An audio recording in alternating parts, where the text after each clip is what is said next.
Silakan Mbak Mulia. Oke. Sebentar.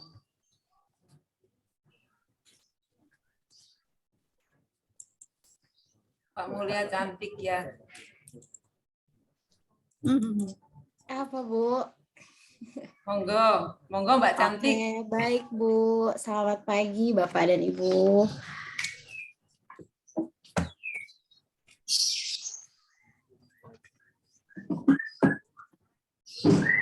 Oke. Assalamualaikum warahmatullahi wabarakatuh. Selamat pagi, Bapak dan Ibu semua. Salam sejahtera bagi kita semua. Yang saya hormati kepada panelis pada pagi hari ini yang dalam rangka kegiatan webinar rangkaian Seminar Nasional Perbanas Institut tahun 2022 dengan tema Literasi Model Pembayaran dengan Vintage untuk UMKM. Di mana pada pagi hari ini teman-teman ada 3 panelis utama yang akan menjadi pemateri, yaitu Ibu Dr. Hedwigis Esti Riwayati selaku dosen Perbanas dan Perbanas Institut dan juga pemerhati UMKM. Lalu ada Ibu Dr. Insinyur Markona sebagai dosen Perbanas Institut dan pemerhati UMKM, dan juga speaker yang ketiga yaitu Bapak Yohanes Ferry Cahaya dari dosen Perbanas Institut.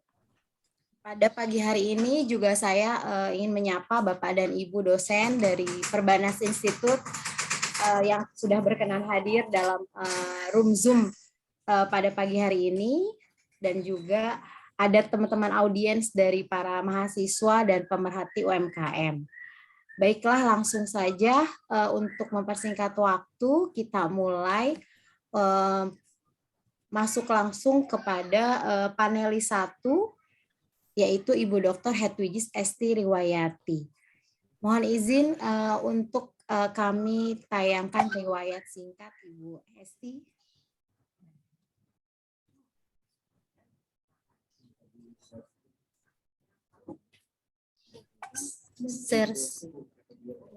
Share screen Kepada operator untuk dapat menayangkan CV singkat Ibu Esti.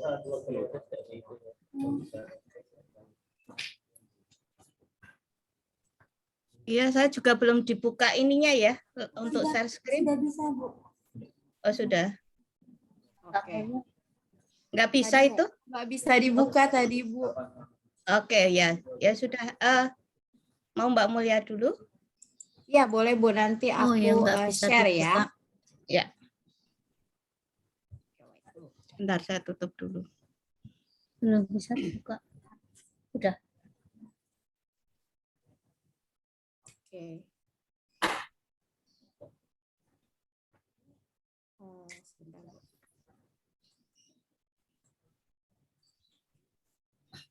Mungkin kita tampilkan CV-nya. Ini CV Bu Esti. Ya. Ibu Dr. Hedwigis Esti Riwayati. Pendidikan Sarjana Ekonomi, Program Studi Manajemen Perbanas Institut, lalu Magister Ekonomi di Ilmu Ekonomi Universitas Indonesia, dan melanjutkan pendidikan doktoral atau di Program Studi Ilmu Manajemen Universitas Brawijaya Malang. Pekerjaannya untuk saat ini yaitu sejak tahun 1994 sampai dengan tahun 2022 itu sebagai dosen tetap Perbanas Institut ya Bu Esti ya. Berarti sudah lama ya Bu Esti mengabdi di Perbanas. Dan mungkin untuk alamat emailnya hedwigis.esti@perbanas.id dan nomor handphonenya 0857 1088 081. Oke, kita langsung mulai untuk materi Bu Esti. Silakan Bu Esti, open mute, kami persilahkan. Ya, terima kasih Mbak Mulia. Selamat pagi, Assalamualaikum warahmatullahi wabarakatuh. Yang saya hormati Bapak Ibu dosen yang mohon maaf tidak bisa saya sebutkan satu persatu. Kemudian tim ada dari panitia SNAP 2022 dan rekan-rekan mahasiswa yang saya cintai. Terima kasih atas waktunya. Mungkin saya share screen sendiri aja ya Mbak Mulia ya, supaya Oh, enak. oke. Iya, Oke, Bu. iya, Silakan, Bu. iya. Ya, pertama terima kasih kepada Ketua Dies Natalis 2022 dan tim tentunya dari ini karena kami diberi kesempatan untuk berbagi ilmu, jadi supaya bisa ya kita sharing-sharing sedikit. Tentunya ini sangat apa ya, di kepala kita pasti sudah biasa mendengar tentang financial teknologi gitu ya, sehingga kita sedikit aja nanti sharing mengingatkan kembali gitu ya, karena ini waktunya sangat singkat dan kami bertiga itu sepakat untuk membagi karena ada terkait tentang fintech, kemudian kita menghubungkan kenapa penting bagi UKM dan seterusnya nanti sampai dengan kekurangan kelebihan dari fintech itu seperti apa supaya teman-teman juga sebenarnya meskipun mahasiswa itu meskipun bukan UMKM tapi ya sehari-hari pasti terlibat, apalagi anak-anak milenial ya, anak sekarang. Baik, di sini sudah terlihat ya Mbak Mul ya? Share screen saya sudah terlihat. Sudah terlihat, Bu Oke. Esti. Ya, terima kasih.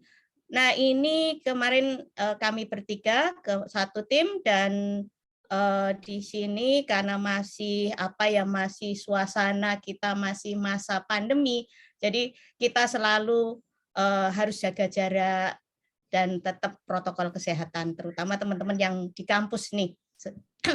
Baik, untuk yang pertama untuk definisi fintech atau financial teknologi dari beberapa ahli atau sumber itu menyampaikan bahwa sebenarnya yang dimaksud dengan fintech itu merupakan suatu lini bisnis yang berbasis pada penggunaan perangkat lunak untuk penyediaan layanan keuangan.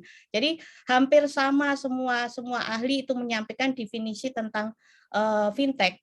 Dan kalau menurut value stream itu fintech itu merupakan teknologi yang melayani nasabah lembaga keuangan dari mencakup dari back office, middle office, juga sampai dengan front office yang selama ini dilayani oleh manusia. Jadi nanti tentunya ini sangat sangat menjadi tantangan buat kita semua, terutama para mahasiswa gitu ya, karena kan pasti harus menghadapi sumber daya manusia yang kemarin terpakai, ini nanti ada pakar-pakarnya teman-teman dari SDM, teman-teman dosen dari SDM pasti menyampaikan bagaimana menyikapi kondisi sekarang ini yang semakin kita menuju ke digitalisasi gitu ya.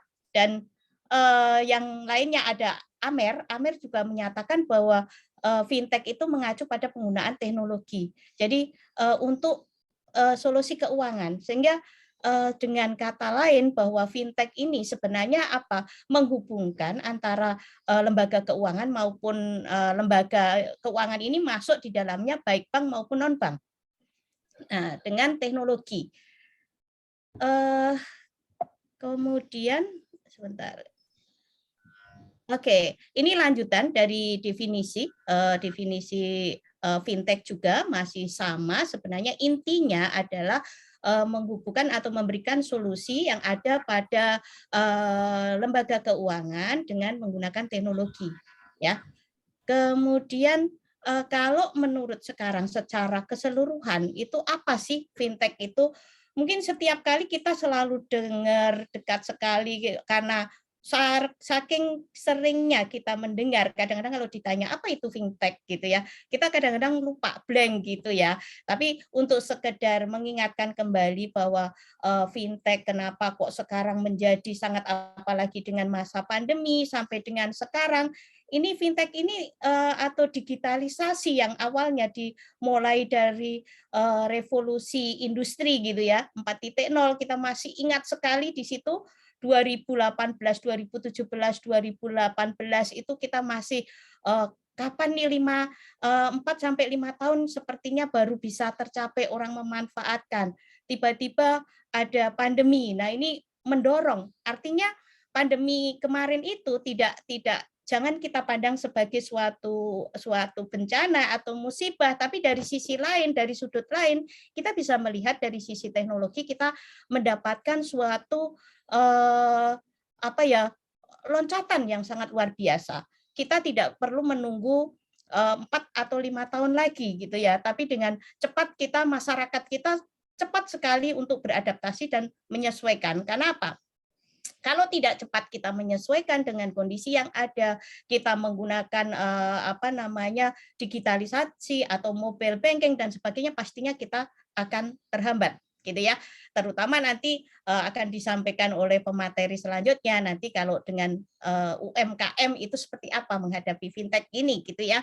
Jadi di sini lebih dari tahun sebenarnya inovasi disruptif ini atau disruptive innovation ini sebenarnya sudah disampaikan oleh Clayton ini dan Joseph Power dari tahun 1995.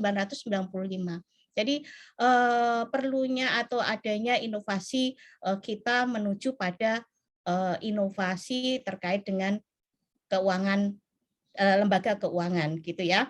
Kemudian di sini fenomena ini inovasi disruptif ini juga terjadi di industri jasa keuangan. Nah, ini tentunya yang sekarang memang kita hadapi semuanya. Apalagi kita Perbanas itu merupakan merupakan lembaga pendidikan yang memang memiliki itu adalah Persatuan Bank Nasional. Ownernya atau yayasannya ada di sana dan kita Civitas Akademika tentunya ya harus mampu memberikan literasi atau pengetahuan bagi masyarakat terutama masyarakat di pinggiran atau yang memang sampai sekarang masih belum tersentuh oleh bank gitu ya. Oke, dan ini Bill Gates itu di tahun 1994 itu sudah menyatakan bahwa banking is necessary, bank are not. Apa nih? Menurut Bill Gates itu menyatakan bahwa perbankan itu penting, perbankan penting, tapi bank tidak.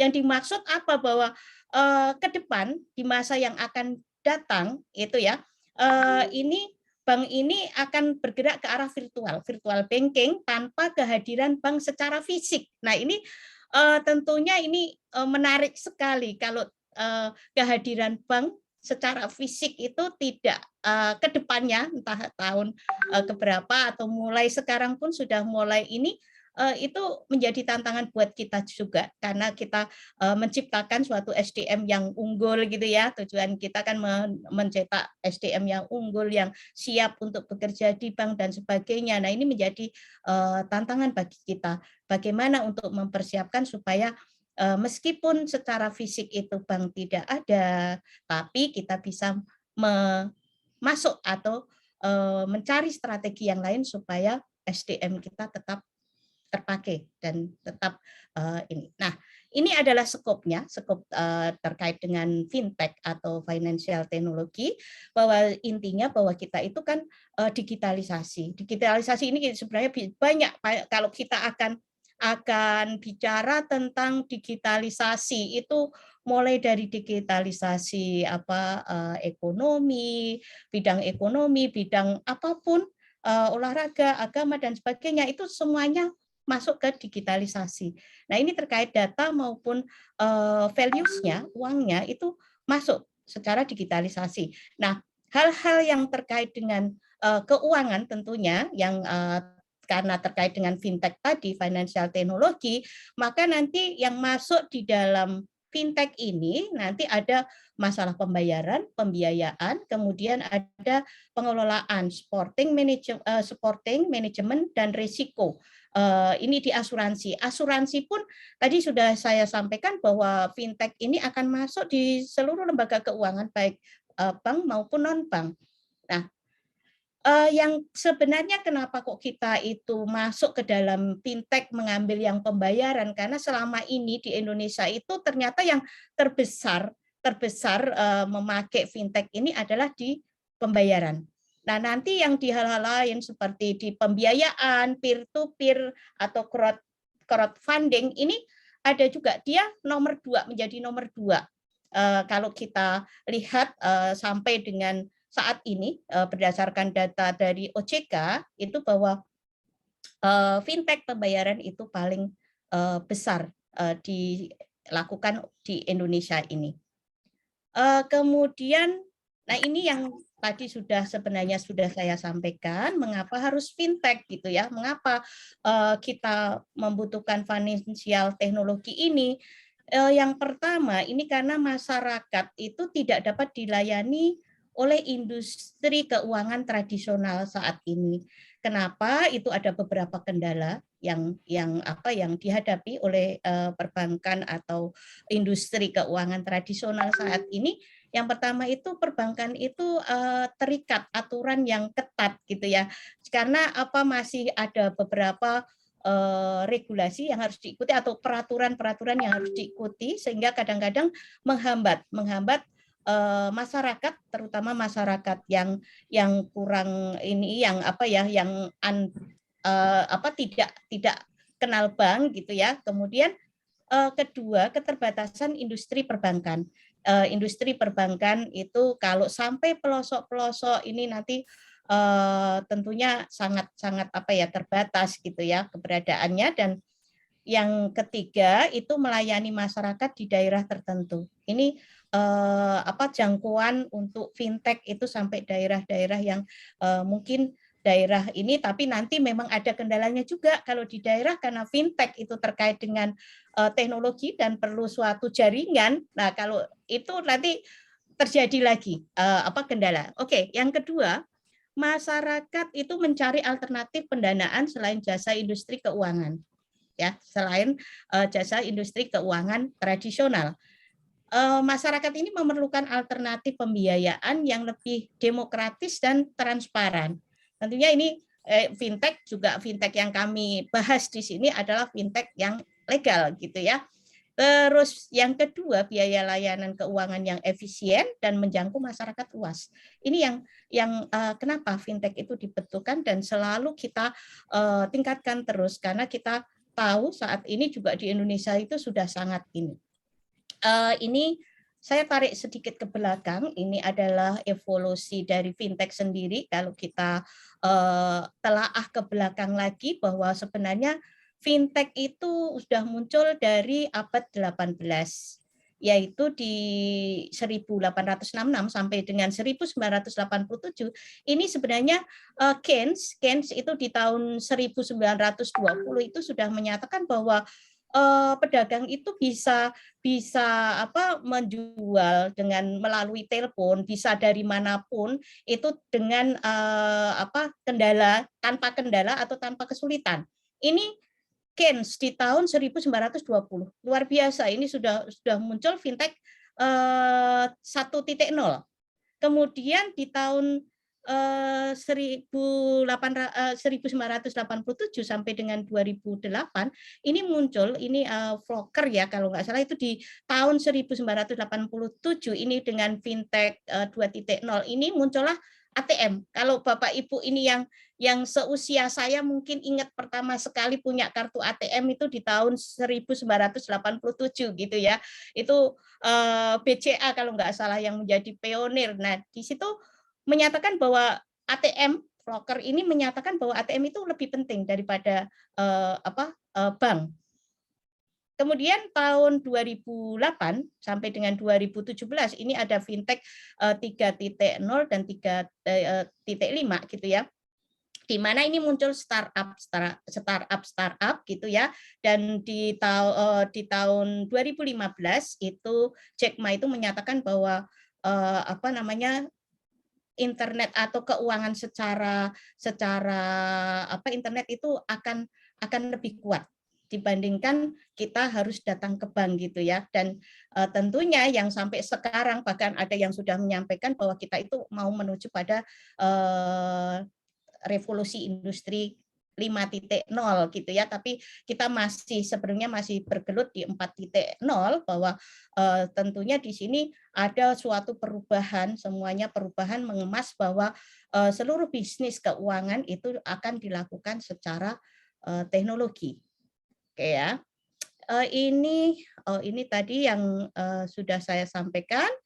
Ini adalah revolusi industri 4.0, itu kan Bapak Ibu teman-teman semua pasti ini sudah paham sekali bahwa ada suatu perubahan konsumsi dan keinginan masyarakat itu yang menginginkan sesuatu itu dengan mudah dan cepat, gitu ya, dengan mudah dan cepat. Tentunya bukan namanya instan gitu ya, tapi dengan mudah dan cepat, terutama itu perubahan pola perilaku masyarakat dalam memanfaatkan layanan lembaga jasa keuangan, ya, seperti halnya perbankan. Kemudian teknologi finansial ini baik untuk pembayaran maupun untuk pendanaan ini atau peer-to-peer lending ini sangat dibutuhkan atau masyarakat itu menginginkan adanya teknologi finansial terutama di pembayaran dan pendanaan. Kemudian faktor kepercayaan akan keamanan ya ini pastinya tentunya sudah dipikirkan oleh regulatornya gitu ya, regulatornya baik Bank Indonesia maupun OJK. Oke, kemudian ini perkembangan fintech di Indonesia. Di Indonesia tadi sudah saya sampaikan bahwa pelaku fintech Indonesia itu masih didominasi oleh berbisnis pembayaran ya, sekitar 43%. Kemudian untuk pinjaman ini adalah 17% dan sisanya itu berbentuk agregator, crowdfunding dan lainnya. Kemudian untuk besarnya potensi yang dimiliki itu membuat fintech itu perlu diberikan ruang untuk terus tumbuh. Jadi untuk terus tumbuh dan tentunya terus memperbaiki pelayanannya gitu ya. Dan yang ketiga ini perlu pengaturan yang memadai mengingat risiko yang mungkin ditimbulkan dengan adanya fintech. Dan ini sebenarnya fintech ini kalau kita bicara dengan terkait atau kita kaitkan, kita hubungkan dengan ini ya pertumbuhan ekonomi PEN gitu ya, maka kita bisa melihat bahwa adanya fintech ini adalah mendukung sasaran master plan sektor jasa keuangan di Indonesia. Jadi ini akan sejalan atau searah dengan apa yang dituju oleh pemerintah gitu ya untuk pertumbuhan ekonomi. Di sini ada dari sisi kontributifnya bahwa PEN itu fintech ini bisa mengoptimalkan peran dari sektor jasa keuangan dalam mendukung percepatan pertumbuhan ekonomi nasional. Jadi sangat terkait dengan ini, apalagi Bapak Ibu yang di ekonomi tentunya banyak sekali bisa mengkaji hubungan atau keterkaitan antara fintech dengan pertumbuhan ekonomi nasional. Kemudian stabil ini artinya bahwa menjaga stabilitas sistem keuangan sebagai landasan bagi pembangunan yang berkelanjutan. Dan inklusif, tentunya inklusif ini kita bisa menghubungkan kepada masyarakat banyak, ini bisa membuka akses keuangan sehingga dapat meningkatkan kesejahteraan kalangan masyarakat, seluruh lapisan masyarakat tentunya ya. Nah, yang terakhir bahwa di sini untuk di Indonesia bahwa fintech di Indonesia ini manfaatnya seperti apa? Yang pertama ini adalah mendorong adanya pemenuhan tingkat kesejahteraan penduduk. Ya, jadi beberapa hal di Indonesia bahwa untuk fintech ini, kemudian yang kedua itu membantu pemenuhan kebutuhan pembiayaan dalam negeri yang masih sangat besar. Nah ini tentunya banyak yang harus kita lakukan supaya bisa mewujudkan atau bisa berpartisipasi gitu ya untuk mewujudkan apa yang dicita-citakan oleh Indonesia. Yang ketiga ini mendorong distribusi pembiayaan nasional yang belum merata di seluruh pulau yang Indonesia itu ada sekitar 17.000 pulau. Nah, ini tentunya kan PR besar buat pemerintah juga, buat Indonesia, karena bagaimanapun juga kalau kita mau mensukseskan adanya fintech di seluruh lapisan dari Sabang sampai Merauke harus ada dukungan jaringan atau internet gitu ya. Kemudian meningkatkan inklusi keuangan nasional. Nah, ini yang tugas kita sebagai sebagai pendidik atau sebagai dosen itu bisa sedikit atau ikut berpartisipasi untuk melakukan literasi gitu ya, literasi tentang keuangan baik dari berbagai sisi sektor keuangan.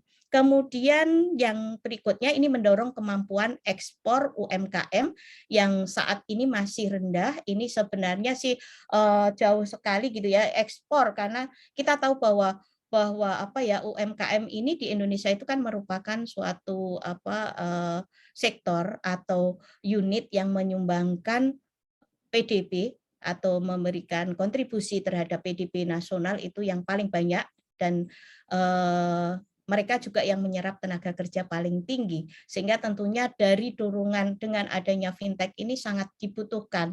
Nah, yang menjadi permasalahan itu kan sekali lagi literasi tentang fintech ini masih belum merata, sehingga PR besar kita sebagai tentunya kalau saya pribadi sebagai insan dari manajemen gitu ya, ini menjadi ingin atau ikut melakukan literasi supaya bisa membantu pemulihan ekonomi nasional kita yang sempat terpuruk. Nah, itu saja Mbak Mulia yang bisa saya sampaikan. Ini nanti mungkin disambung oleh narasumber yang berikutnya. Terima kasih, saya kembalikan waktu dan layar ke Mbak Mulia.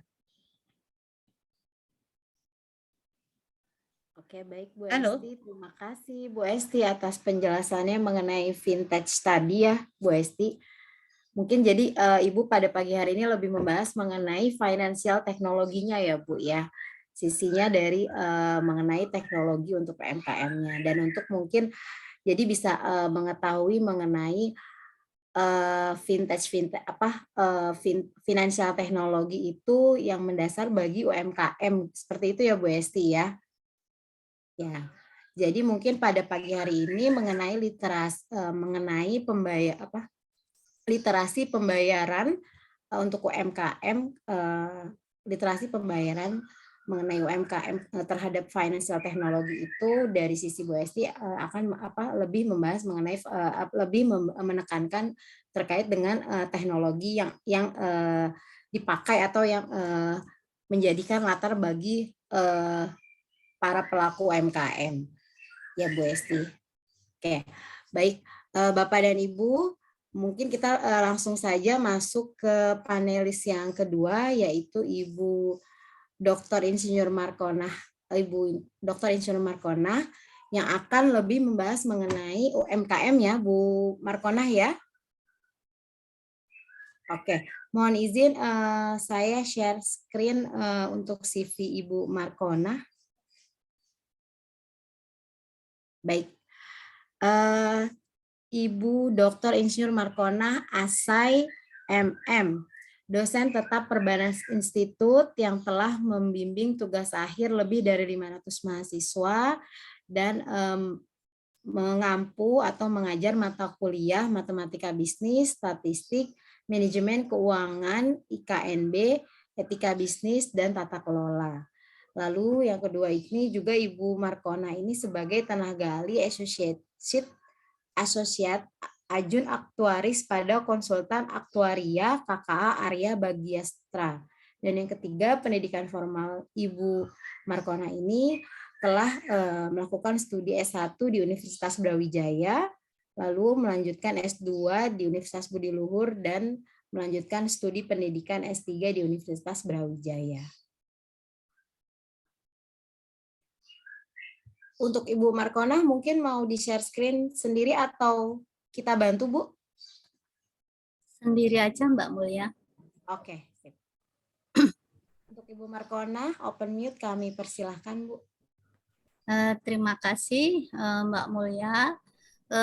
Selamat datang Ibu Bapak, mungkin dosen Perbanas Institut dan juga mahasiswa, baik dari mahasiswa Perbanas Institut maupun mahasiswa di luar Perbanas Institut maupun pelaku UMKM yang sudah hadir di acara PKM rangkaian SNAP Perbanas Institut dalam rangka Dies Natalis Perbanas Institut ke-53. Assalamualaikum warahmatullahi wabarakatuh. Saya izin share screen untuk materi yang akan saya berikan.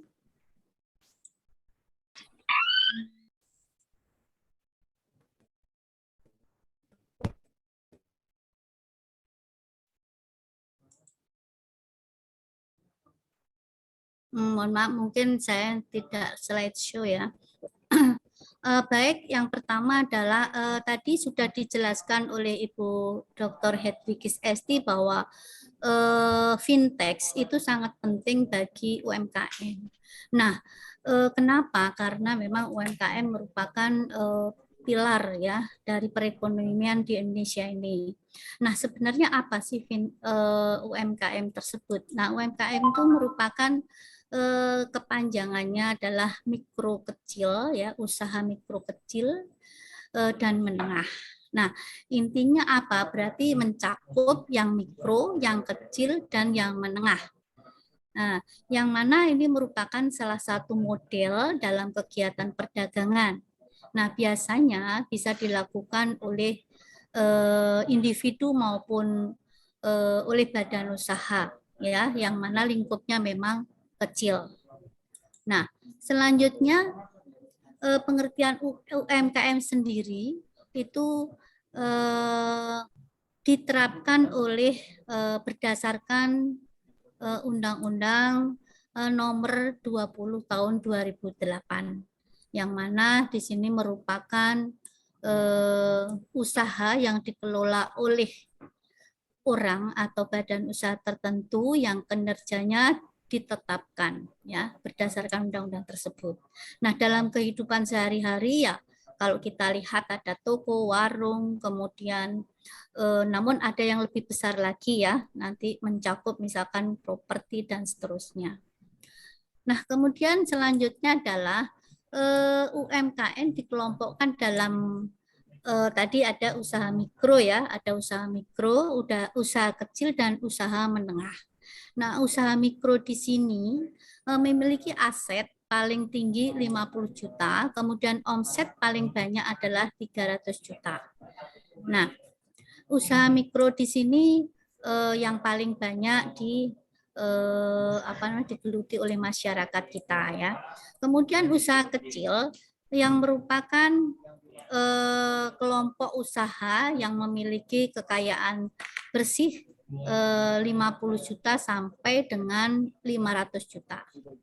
Nah, serta memiliki nilai penjualan 300 juta sampai dengan 2,5 miliar. Yang ketiga adalah usaha menengah. Nah, usaha menengah ini merupakan kelompok usaha dengan aset 500 juta sampai dengan 10 miliar dengan hasil penjualan 2,5 miliar sampai dengan 50 miliar. Nah, itu adalah penggolongan dari UMKM.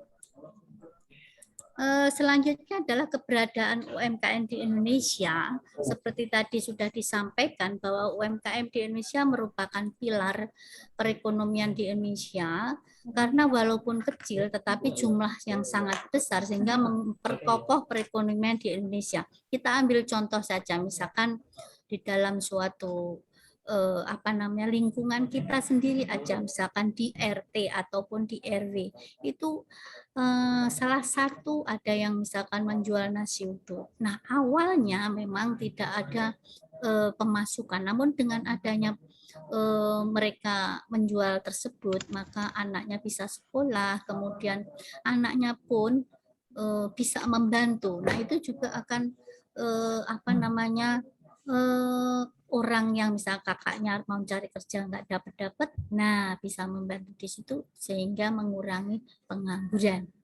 Nah, seperti kita ketahui bahwa jumlah unit usaha UMKM ya di Indonesia itu makin meningkat. Nah, namun dengan adanya pandemik ini ya, ini kan sampai 2019, saya belum dapat data lagi untuk selanjutnya, namun dengan adanya pandemik, kalau jumlahnya tidak terlalu meningkat, nah kemudian kita harus support dengan adanya fintech. Oleh karena itu tadi disebutkan oleh Ibu Hedwigis Esti bahwa fintech ini sangat mendorong UMKM untuk bisa maju. Nah, sehingga selain jumlah dari UMKM tersebut itu besar, nah kalau omset besar juga maka akan lebih meningkat lagi.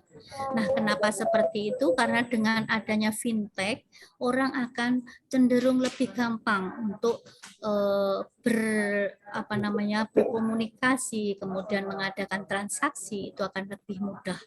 Ya, kita tidak perlu datang, mungkin bisa langsung dikirim dan seterusnya melalui digitalisasi juga, melalui pembayaran secara non tunai. Ya, kalau tunai kita misalkan uangnya nggak ada kembalian dan seterusnya. Nah, kalau kita menggunakan uang digital, nah tentu saja pasti pas. Nah, contoh aja kita naik Gojek misalkan, wah naik Gojek uangnya 100.000, waduh susah ini nggak ada kembalian. Lalu kita nunggu-nunggu lama padahal kita sudah terlambat. Tapi kalau kita pakai GoPay misalkan, nah itu langsung aja uang pas ya. Kalau kita mau ngasih tip ya itu lain hal. Seperti itu ya. Jadi itu adalah sangat didukung oleh keberadaan fintech ya, sehingga UMKM akan naik ya, baik itu naik jumlahnya maupun naik omsetnya. Nah, contohnya adalah misalkan kita pesan makanan ya, menggunakan GoFood, menggunakan GoPay ya, itu suatu penerapan fintech ya di dalam suatu UMKM yang ada. Nah, kemudian selanjutnya adalah dampak daripada UMKM tersebut terhadap tenaga kerja bagaimana. Tentu saja tadi sudah saya jelaskan bahwa dengan adanya UMKM maka penghasilan per kapita akan naik dan juga memberantas pengangguran. Ya, tadi sudah saya berikan salah satu contoh yang kecil. Nah, ini juga perkembangan jumlah tenaga kerja di Indonesia. Nah, ini semakin naik, apalagi nanti kalau didorong oleh keberadaan fintech. Apabila suatu usaha naik, pasti kita juga akan misalkan membuka cabang baru, otomatis akan menambah tenaga kerja sehingga akan mengurangi pengangguran. Tenaga kerja bertambah, pengangguran berkurang. Seperti itu. Nah, ini kaitannya tadi kredit UMKM misalkan gini. Di dalam suatu pembiayaan pasti kita akan memerlukan, untuk pengembangannya kita memerlukan kredit. Nah, ini kalau kita bandingkan kredit yang disalurkan bank kepada bukan UMKM dan kepada UMKM, kepada keseluruhan dan ini kepada UMKM, kalau dibandingkan masih persentasenya lebih sedikit ya. Namun dengan adanya fintech mungkin akan menjadi naik ya, dengan adanya fintech mungkin akan menjadi naik, sehingga dengan adanya kita mendapatkan kredit yang lebih besar maka perkembangan tentang UMKM juga akan diharapkan menjadi lebih besar lagi ya, karena tidak menutup kemungkinan bahwa dengan adanya uang maka kita akan menambah usaha kita, mungkin menambah cabang ya, jer basuki mawa bio ya kata orang Jawa. Nah, sehingga kalau ada biaya pasti kita akan sukses seperti itu. Nah, ini adalah contoh-contoh usaha mikro ya, yang masih mikro. Ini adalah yang jualan masih pedagang kaki lima. Nah, ini masih contoh usaha mikro ya. Nah, kemudian bagaimana jika dikaitkan dengan industri 4.0 seperti yang dikatakan oleh Ibu Dr. Hedvigis Esti tadi. Nah, tentu saja dengan adanya kita bersaing di industri global 4.0 di sini, maka kita juga harus bisa menggunakan situasi yang ada atau kita harus bersaing, mampu bersaing, yaitu dengan cara kita harus juga digitalisasi, menerapkan digitalisasi dengan cara menerapkan fintech pada UMKM tersebut. Nah, mungkin dari saya itu nanti akan selanjutnya ada teman kami, masih ada pemateri berikutnya yaitu Pak Ferry, nanti akan menerangkan bagaimana sebenarnya jalannya fintech itu sendiri, penerapannya bagaimana. Nah, itu akan diterangkan oleh Bapak Ferry Cahaya. Saya kira sampai di sini yang saya berikan. Bapak Ibu, terima kasih atas perhatiannya. Waktu saya kembalikan kepada Mbak Mulya. Terima kasih Mbak Mulya. Wassalamualaikum warahmatullahi wabarakatuh. Oke, baik. Waalaikumsalam warahmatullahi wabarakatuh. Terima kasih Ibu Markona. Baik, Bapak dan Ibu. Untuk panelis yang selanjutnya mungkin saya persilahkan kepada Bapak Yohanes Ferry Cahaya. Halo Pak Ferry. Ya, halo, selamat siang, Mbak Mulya.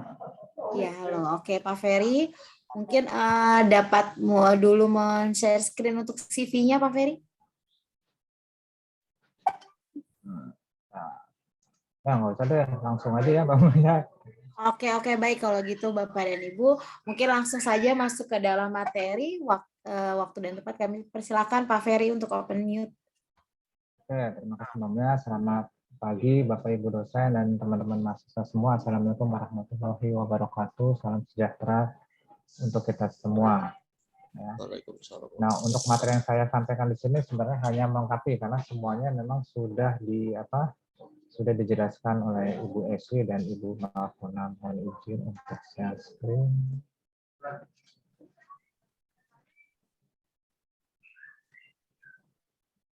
Oke, apakah sudah kelihatan? Mbak Mulya? Sudah ya? Sudah Pak Ferry, sudah. Saya mengambil ya, karena saya mau menggabungkan ya antara tadi dengan Bu Markona, Bu Esti dengan Bu Markona, itu fintech, financial teknologi, dan UMKM.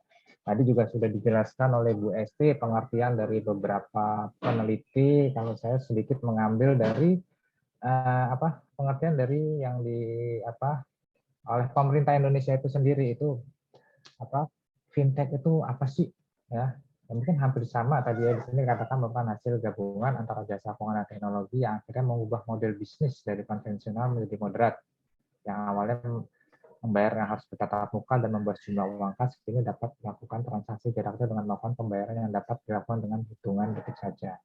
Ya, jadi intinya adalah fintech itu yang tadinya manual sekarang beralih ke teknologi. Nah, kemudian sebenarnya sini ada tayangan sedikit dari OJK, tapi ini saya skip aja. Ya, karena mengingat waktu sudah terbatas.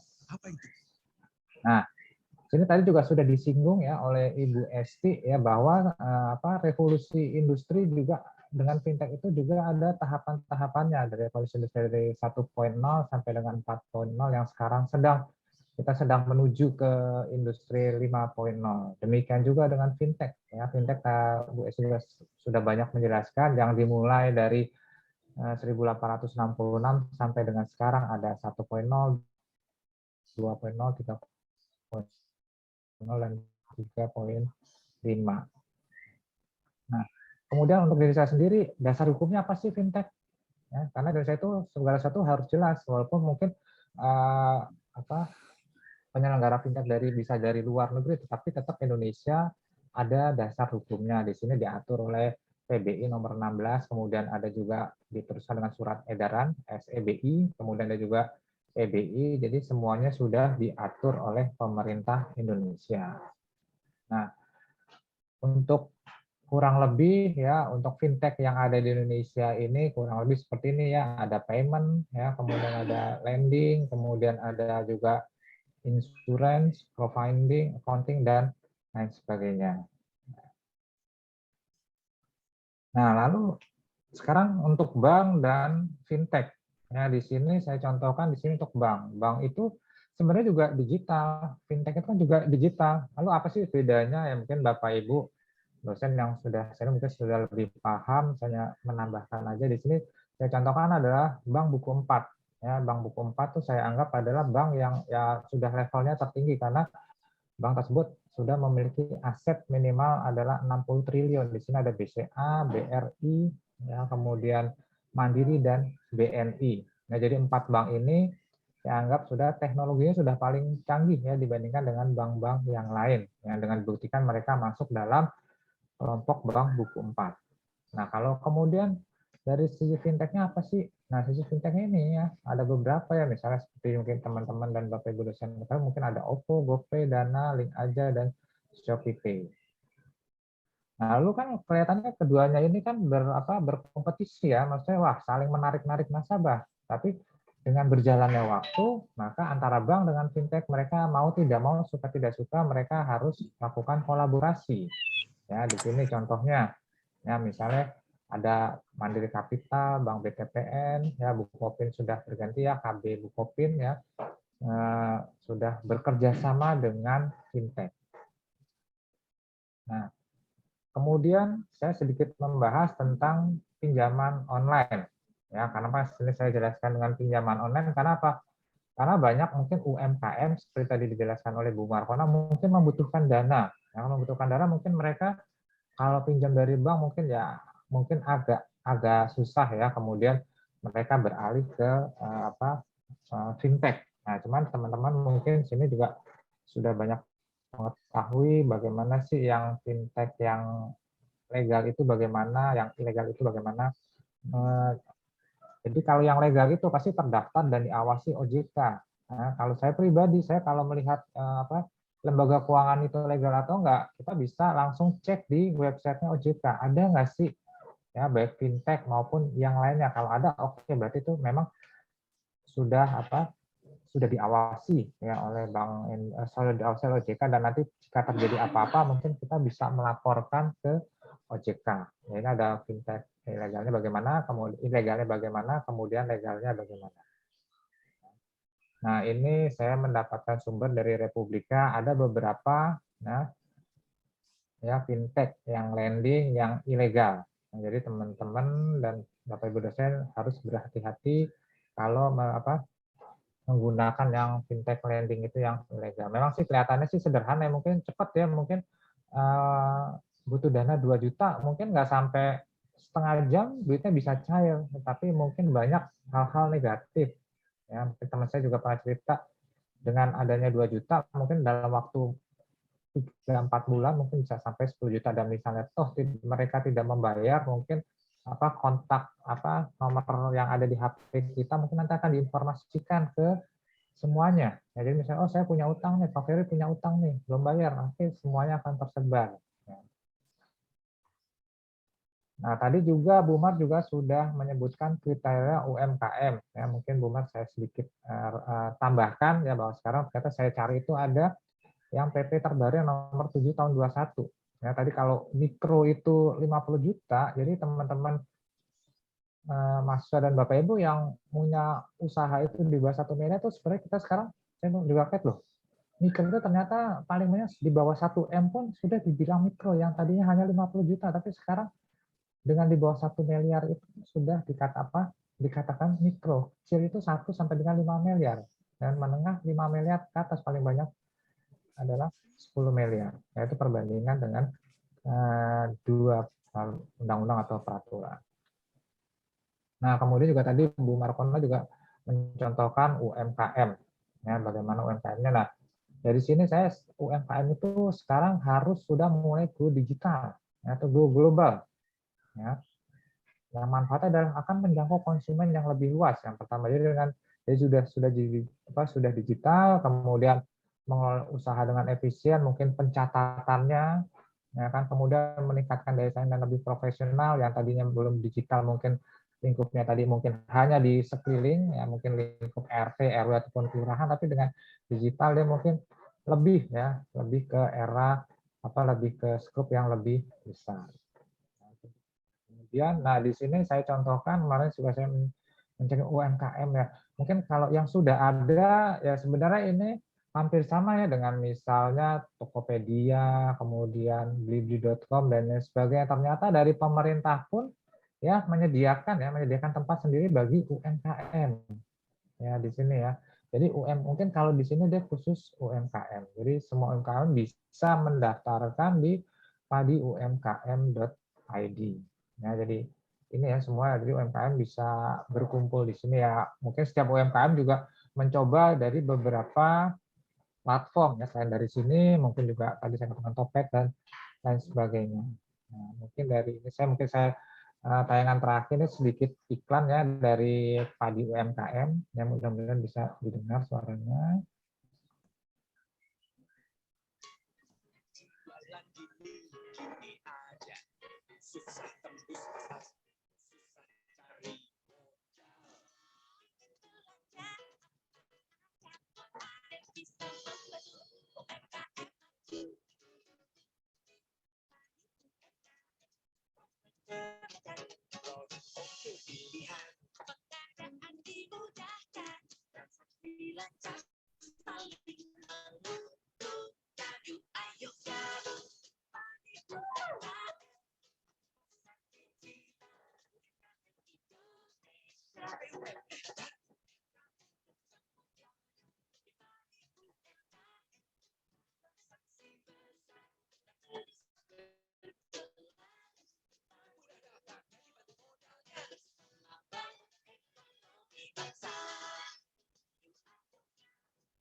Oke, terima kasih untuk Bapak Ibu dan teman-teman mahasiswa semua. Untuk waktu saya kembalikan ke Namun.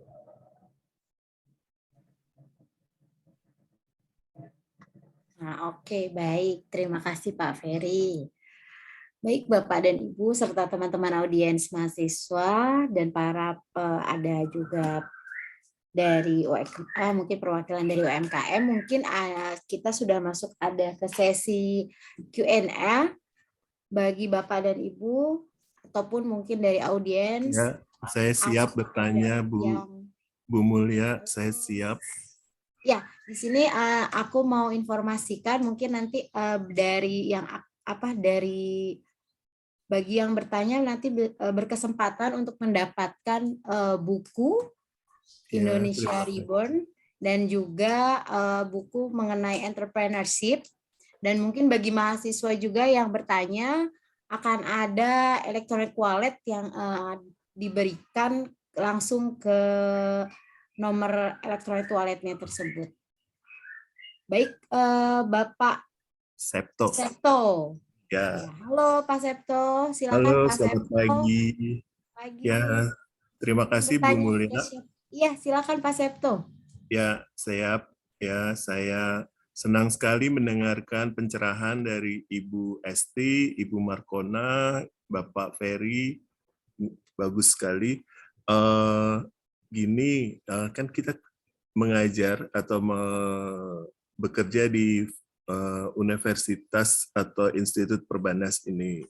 Nah, saya ingin bertanya, dalam 2 tahun ini, di masa pandemi yang kosong ini, apa yang telah dilakukan oleh Perbanas Institut sehubungan dengan fintech, sehingga mahasiswa dalam tempo 2 tahun ini dapat mengejar ketinggalan, tidak hanya teori saja, tetapi juga dengan aplikasi yang seharusnya mereka miliki. Karena saya melihat ada setback atau ada kemunduran. Dulu mahasiswa sering sekali masuk laboratorium dan itu saya ingat sekali masih 0 kredit, tetapi sejak 10 tahun terakhir ini masuk ke laboratorium itu berkurang, sehingga kita ketinggalan dari BINUS untuk contohnya mata kuliah laboratorium akuntansi, kita kalah di dalam hal-hal fintech. Ya, itu. Kalau dulu kita masih mampu bersama-sama dengan BINUS gitu. Nah, sekarang apa kiat-kiat dari FEB untuk mengejar ketinggalan, terutama di masa pandemi ini? Terima kasih. Oke, pertanyaan ditujukan untuk siapa, Pak? Nah, kebetulan yang jadi pembicara hari ini itu adalah Sing Baurekso, dekan dari FEB. Ya, saya mohon dengan amat sangat. Ya, baik, terima kasih, Mr. Septo. Baik, langsung Mbak Mulia.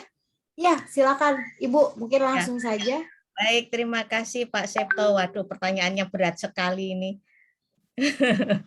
Ya, oke, mungkin lebih pada ini ya Pak ya, digitalisasinya ya, karena kan fintech gitu ya, karena kita memang masuk ke ini beberapa tahun ini memang kita masuk ke pandemi, semuanya serba ke digitalisasi ya, termasuk belajarnya pun kita dengan daring. Nah, untuk kiat-kiat untuk yang pertama, kalau misalnya beberapa waktu yang lalu itu dari Perbanas sendiri kan sudah di apa namanya launching tentang apa dengan administrasi mobile banking gitu, mobile banking, Mobile apps, Bu. ya Mobile apps, Bu. Iya, mobile apps. Mobile banking ya. Oke. Nah, itu salah satu ini Pak Septo, salah satu jalan ke sana. Nah, kalau yang ditanyakan Pak Septo terkait dengan laboratoriumnya gitu ya, laboratorium yang kita mungkin belum digital gitu. Nah, ini beberapa yang baru bisa kita layani ini nanti ada Bapak Kepala Lab Laboratorium FEB di sini nanti bisa membantu saya ya Pak Fangki ya untuk ini yang sudah kita lakukan gitu ya. Untuk beberapa pelayanan itu memang sudah dilakukan secara online itu, tapi memang kita belum secanggih di BINUS karena terkait beberapa hal yang mungkin tidak bisa saya sampaikan di sini. Nah, tapi ke depannya memang kita akan ke sana karena mau tidak mau, suka tidak suka semua harus ke sana Pak Septo. Kita harus digitalisasi. Karena digitalisasi ini kan tidak hanya dari sisi keuangan saja, sama seperti yang ditanyakan Pak Septo ini dari sisi pendidikan. Apalagi kita kan perbankan ya, perbankan di bawahnya ini dan kita memang sekarang ini saat ini kan melayani mahasiswa memang yang sangat beragam dan alhamdulillah dari ujung barat sampai timur itu kita ada yang masuk di Perbanas. Tentunya kan itu tantangan buat kami, buat Perbanas kita semua bahwa kita harus melengkapi gitu ya supaya lebih menjangkau sampai daerah-daerah yang ini. Tapi upaya untuk peningkatan atau untuk membawa laboratorium khususnya laboratorium FEB itu ke digitalisasi kita sudah mengarah ke sana Pak Septo dengan beberapa melakukan kerjasama dengan beberapa perguruan tinggi maupun industri untuk menuju ke sana Pak Septo. Mohon dukungannya juga dari Bapak Ibu dosen, nanti tentunya ya kita pasti meminta tolong gitu ya, kita berdiskusi terus untuk seperti apa gitu ya ininya. Nah, itu yang kami butuhkan Pak Septo. Begitu Pak Fangki mungkin mau membantu saya melengkapi jawaban saya. Mungkin Pak Fangki ada yang mau ditambahkan Pak Fangki atau yang terlewatkan saya ini sampaikan mungkin Pak Fangki. Iya Bu, makasih. Jadi ikut bicara Bu. Karena jadi satu tim kita ini di FEB. Oh iya. Jadi mungkin pemahaman di sini Pak Septo bahwa fintech itu adalah dalam hal bagaimana penggunaan teknologi yang dibangun memang untuk mekanisme transaksi keuangan Pak. Jadi ketika kita bicara fintech yang ada di lab, di FEB itu adalah bukan fintech, tapi lebih pada ke transformasi digital. Bagaimana pemanfaatan sebuah alat ya yang tadi konvensional menjadi digital.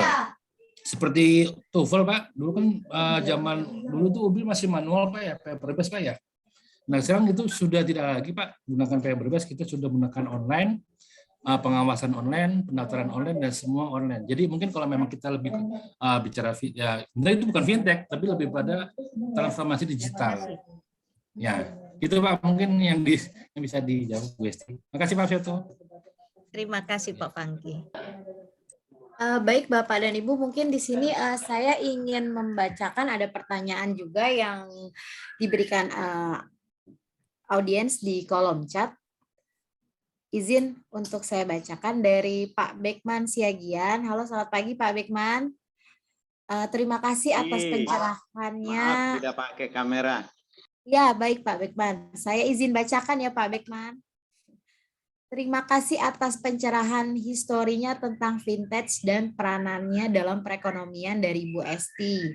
Dan informasi awal tentang UMKM dan ekonomi masyarakat. Tetapi informasi tentang judul literasi vintage untuk UMKM yang penting bagi pelaku UMKM belum terlihat secara eksplisit. Boleh diberi pencerahannya kemampuan-kemampuan apa yang diperlukan UMKM sehingga literasi vintage mereka meningkat, sehingga bisa UMKM go digital. Pak Ferry, untuk Pak Ferry, dipersilahkan Pak Ferry. Ya, terima kasih Mbak Mulia. Pertanyaannya Pak bukan Haji, hanya Pak untuk Pak Ferry, bagi siapa aja pencerahannya aja.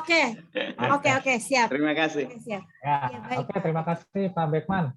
Ya, jadi pencerahan mengenai kemampuan apa yang diperlukan UMKM sehingga literasi fintech mereka meningkat. Yang paling utama ya menurut saya itu adalah bahwa pelaku-pelaku UMKM adalah melek internet terlebih dahulu, Pak. Ya walaupun mungkin sekarang ya mungkin sudah hampir saya katakan 90% lah ya mereka sudah melek internet. Dan mungkin ini PR juga ya bagi kita ya dari sisi akademisi bagaimana kita membantu para UMKM sehingga bisa go digital. Ya mungkin nanti bekerja sama ya mungkin dari sisi P3 dalam ini mungkin Bu Markona mungkin lebih melakukan literasi fintech ya mungkin Bu Markona juga sudah menjalankannya tapi mungkin nanti lebih mempunyai seperti binaan ya UMKM binaan di mana UMKM binaan itu bisa ya go digital maksudnya mempunyai website sendiri kemudian pembayaran sendiri bisa bekerja sama dengan antara dosen kemudian juga dengan mahasiswa ya mahasiswa mungkin dari FTI ya karena mereka kan bisa misalnya membuat websitenya kemudian membuat pembukuan sederhana karena memang seperti kita ketahui di App Store memang sudah banyak tapi terkadang para UMKM merasa wah ini agak ribet ya mungkin kalau kita membawa mahasiswa mungkin bisa yang lebih sederhana lagi ya mungkin itu dari saya Pak Bekman mungkin bisa menambah pencerahannya. Terima kasih Pak Ferry. Terima kasih Mbak Mulia.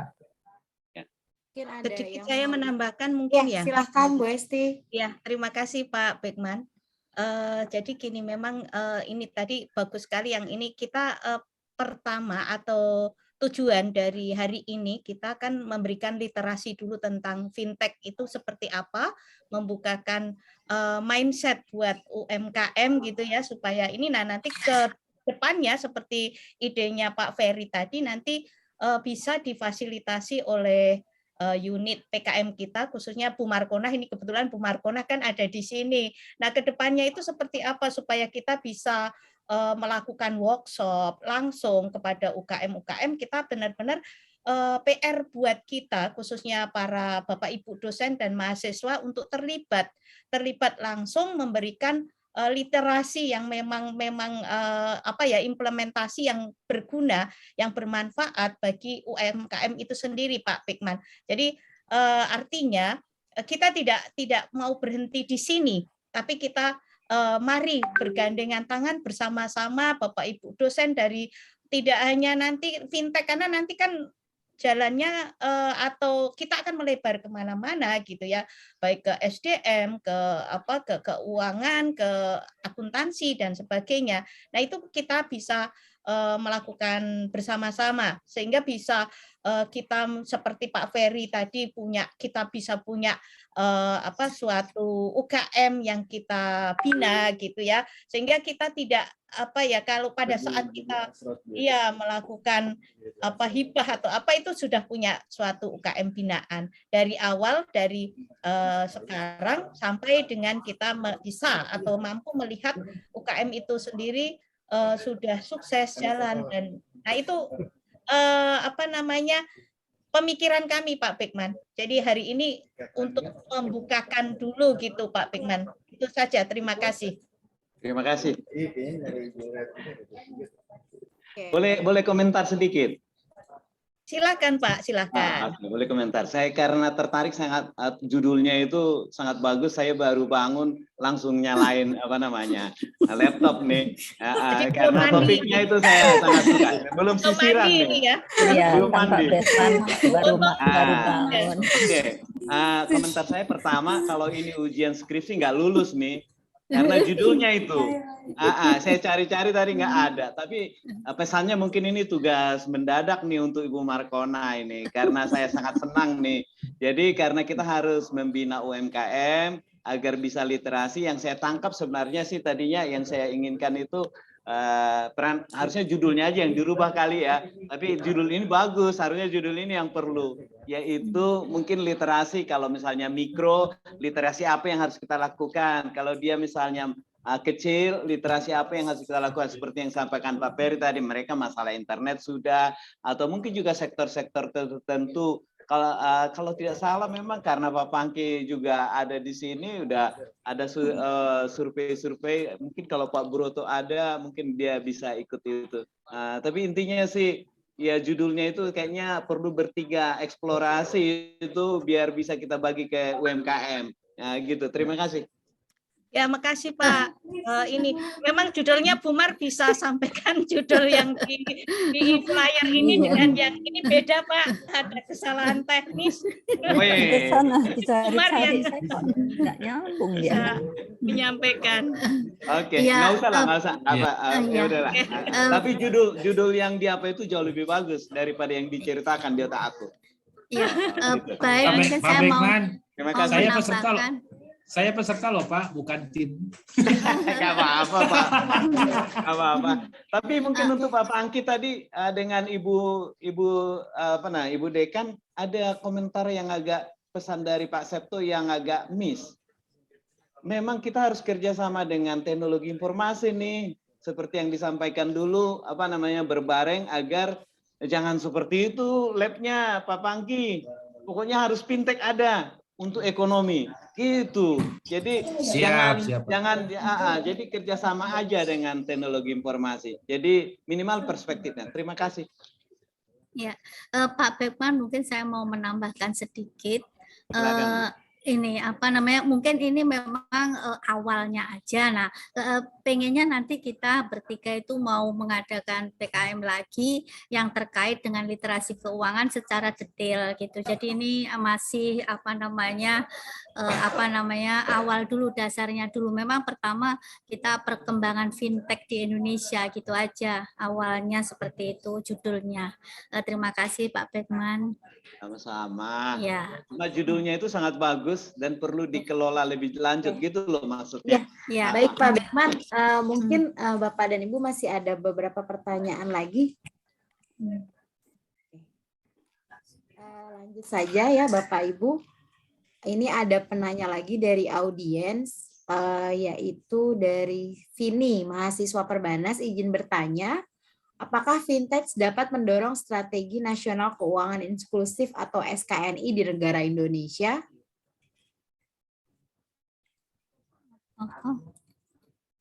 Oke, silakan. Baik dari Bapak dan dapat mendorong strategi nasional keuangan inklusif. Vini. Halo Vini.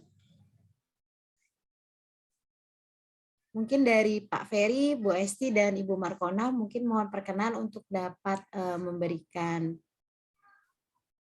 reason-nya. Oh ya, oke, sorry, ini barusan internet saya rada ini mandek sebentar. Oke, terima kasih. Siapa ini? Vini Yolanda ya? Yolanda, Bu. Iya. Oke, untuk pemanfaatan atau penggunaan fintech itu tadi sudah saya sampaikan juga, itu berbagai, karena makanya pemerintah itu selalu meningkatkan. Itu selama fintech tadi yang disampaikan oleh Pak Ferry kan ada yang ilegal, jadi kita harus hati-hati. Nanti juga ke depannya itu kita akan memberikan suatu pelatihan atau masukan gitu ya. Fintech apa saja sih yang aman, yang dilindungi oleh OJK gitu ya, sehingga kan kalau kita lihat di OJK sendiri itu kan banyak sekali tuh tentang keluhan yang masuk itu sampai dengan ribuan gitu ya, tapi kan banyak yang tidak bisa dilayani semuanya. Nah, karena kan jenis fintech sendiri itu kan banyak juga. Tadi kan kalau kita bicara fintech sendiri itu kan dari sisi pembayaran, dari sisi hutang atau dengan crowdfunding itu kan macam-macam. Dan yang paling besar di Indonesia itu perannya itu berada di pembayaran. Sehingga di sini kalau Vini menanyakan di sini apakah fintech itu mendorong strategi, pasti mendorong strategi perekonomian kita, karena kan memang mau tidak mau digitalisasi itu kan akan ke sana. Jadi kalau dari sisi keuangan khususnya makanya disebut dengan fintech, financial teknologi, maka ya akan sangat mendorong. Nah, itu yang ini Vini, kita perlu ini juga melihat kalau misalnya nanti kita fintech-nya yang dari sisi pendanaan atau pinjaman gitu ya, pinjaman dengan adanya pinjol itu banyak sekali kan pinjol yang ada. Tapi harus hati-hati pinjol yang mana yang harus kita ini. Jangan sampai terjebak seperti apa yang diceritakan Pak Ferry tadi gitu ya. Hutang 2 juta dalam waktu berapa bulan bisa puluhan juta. Nah, itu kan bisa suatu memang itu beberapa yang kekurangan atau kelemahan yang kita hadapi. Nah, makanya itu tadi pentingnya pentingnya kembali lagi literasi tentang ini ya. Gitu Vini. Pak Ferry atau Bu Markona mau menambahkan? Silakan. Cukup. Saya cukup. Ya, Bu Esti, yang bersangkutan minta maaf karena remote sambil kuliah. Infonya seperti itu di chat. Ya, baik Bapak Ibu, lanjut ke ada lagi pertanyaan yang masuk dari audiens, dari Evi Susanti. Yang terhormat untuk Ibu Markona, bagaimana peran pemerintah di dalam memeratakan ekonomi dengan pengetahuan fintech bagi usaha kecil khususnya, yang mau tidak mau mereka harus mengikuti perkembangan teknologi. Monggo silakan Bu Markona. Terima kasih Mbak Mulia. Mbak Evi Susanti, bahwa peran pemerintah di sini terutama OJK itu sering mengadakan pencerahan kepada masyarakat secara luas ya, baik itu petani, nelayan, pedagang kuliner dan seterusnya. Nah, itu sering dikunjungi oleh pihak OJK. Nah, itu yang pertama. Nah, itu tentunya dalam pencerahannya juga menyertakan fintech yang ada di Indonesia, baik itu fintech yang ilegal, mungkin juga yang boleh dibuat kerjasama dan tidak gitu. Nah, kemudian juga selain itu, kemarin saya dengar dari beberapa mahasiswa dari PNM. Nah, itu sekarang ini juga sering keluar mengadakan pencerahan kepada masyarakat. Dan ini bahkan bukan hanya masyarakat mikro ya, usaha mikro, tetapi justru di bawahnya mikro ya, ultra. Sehingga dari masyarakat yang kecil-kecil itu diberikan pengetahuan tentang, tidak hanya kalau di PNM tidak hanya memberikan pinjaman, tetapi juga memberikan pencerahan bagaimana nanti menggunakan uang tersebut, kemudian bagaimana cara beralih dari kita menggunakan uang kita menggunakan cashless ya, jadi tanpa menggunakan uang tapi dengan digital. Nah, itu juga diberikan pencerahan kepada masyarakat, bahkan masyarakat yang paling kecil. Nah, jadi tentunya pemerintah juga tidak menutup kemungkinan dari memberikan hibah-hibah ya. Hal ini ditujukan kepada yang saya tahu kepada dosen ya, ada yang namanya yang baru ini matching fund ya, dalam Kedaireka itu juga sangat banyak ya digitalisasi, terutama adalah fintech. Nah, itu diperuntukkan kepada mereka masyarakat luas ya yang membutuhkan, dan ada juga yang menghubungkan industri-industrinya. Begitu Mbak Evi Susanti, terima kasih. Saya kembalikan ke Mbak Mulia. Oke, baik. Terima kasih. Halo Mbak Evi. Ya, mungkin ada lagi nih Bu, masih ada 2 penanya dan kita masih ada waktu sampai 9.30. Lanjut ya, dari Feral Febriano. Selamat siang Bapak dan Ibu, saya Feral Febriano Georgius, mahasiswa Perbanas Institut S1 Akuntansi. Izin ingin bertanya kepada Bapak dan Ibu. Dengan melihat perkembangan fintech saat ini dan beberapa tahun ke depan juga, fintech ini akan lebih banyak inovasi yang baru. Lalu menurut Bapak dan Ibu, bagaimana cara yang baik supaya kita dapat beradaptasi dengan perkembangan fintech ini lebih baik dan memakai fintech dengan baik juga ke depannya? Terima kasih Bapak dan Ibu. Mungkin mohon izin dari para panelis. Ya. Siapa yang akan menjawab? Mbak Mulia, saya mencoba menjawab. Oke, terima kasih ya Feral atas pertanyaannya. Jadi bagaimana cara yang baik supaya kita dapat beradaptasi dengan perkembangan fintech ya. Sudah dipastikan bahwa dipastikan tahun-tahun ke depan itu pasti fintech akan lebih berinovasi. Lalu bagaimana kita beradaptasinya ya? Katakan mau tidak mau, suka tidak suka ya, kita semua juga harus mulai belajar ya. Kalau misalnya ada sesuatu yang baru, kita harus mulai mempelajari fintech itu bagaimana sih, bagaimana penggunaannya, kemudian bagaimana sisi negatif dari fintech tersebut. Tadi juga sudah dijelaskan Bu Esti, jangan sampai kita menggunakan fintech yang awalnya mungkin kita bermaksud baik tapi yang pada akhirnya malah merugikan kita. Demikian juga dengan fintech, mungkin ke depannya semua sudah secara digital, mungkin teman-teman atau Bapak juga sudah mengetahui yang mungkin sekarang sedang tren itu adanya metaverse. Ya, metaverse itu kan mungkin ya salah satu media di mana nanti pembayaran itu atau pada akhirnya juga mengarah kepada fintech. Ya, bagaimana pembayarannya? Oke, transaksinya memang secara dengan metaverse, tapi pembayarannya kan tetap apakah dia langsung ke bank atau mungkin menggunakan media fintech yang lainnya. Itu ya, Feral.